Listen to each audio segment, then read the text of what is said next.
মানবতা বিরোধী অপরাধ মামলায় পলাতক ক্ষমতাচ্যুত সাবেক প্রধানমন্ত্রী শেখ হাসিনা আন্দোলনরত ছাত্রদের রাজাকারের বাচ্চা বলেন নিয়ে আবু সাইদ হত্যায় নির্দেশনাও দেননি এমন কয়েকটি যুক্তি উল্লেখ করে 5টি অভিযোগ থেকে শেখ হাসিনার অব্যাহতি চেয়েছেন রাষ্ট্র নিযুক্ত আসামি পক্ষের আইনজীবী। পরে বিচারপতি গোলাম মুর্তজা মজুমদারের নেতৃত্বে 3 সদস্যের ট্রাইব্যুনাল শেখ হাসিনা সহ 3 জনের অভিযোগ গঠনের আদেশ 10 জুলাই নির্ধারণ করেন। বিস্তারিত শাকের আরজু রিপোর্টে।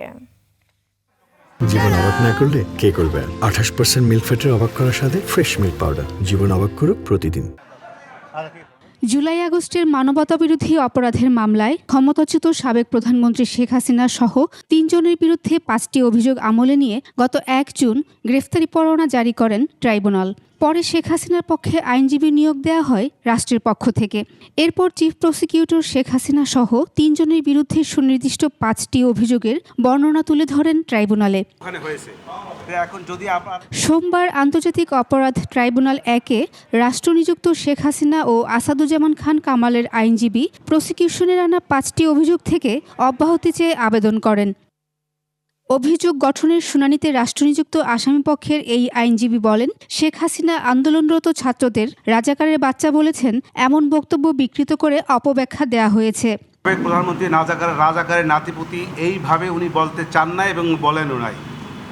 আর রাজাকারকে ধ্বংস করে দেওয়া, তাদেরকে হত্যা করা, এরকম একটা প্রশ্ন আসছে এই মামলার মধ্যে।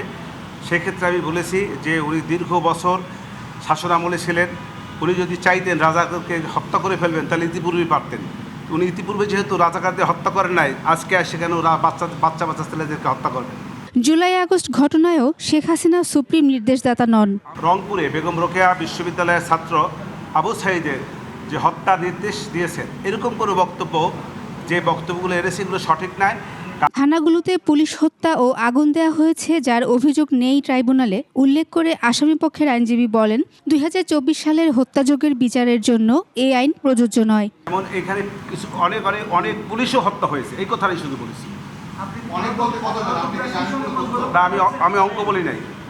এদিকে আরেক আসামি সাবেক আইজিপি চৌধুরী আব্দুল্লাহ আল মামুনের আইনজীবী কোনো শুনানি করেননি। এরপর ট্রাইব্যুনাল অভিযোগ গঠনের আদেশের জন্য দিন নির্ধারণ করেন। এদিন চিফ প্রসিকিউটর 3টি বিষয়ে যুক্তি খণ্ডন করেন।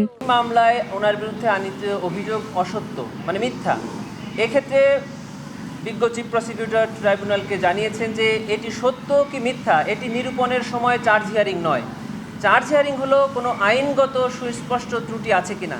সত্য মিথ্যা নির্ধারণ হয় ট্রায়ালে। চার্জ ফ্রেম হলেই কেবল বিচার হবে কি হবে না সেটা নির্ধারণ করা হবে। এই মামলায় অপর 2 আসামি সাবেক স্বরাষ্ট্রমন্ত্রী আসাদুজ্জামান খান কামাল ও সাবেক আইজিপি চৌধুরী আব্দুল্লাহ আল মামুন। অসত্য সেটা নির্ধারণ হবে। শাকের আরজু, 21 টেলিভিশন, ঢাকা।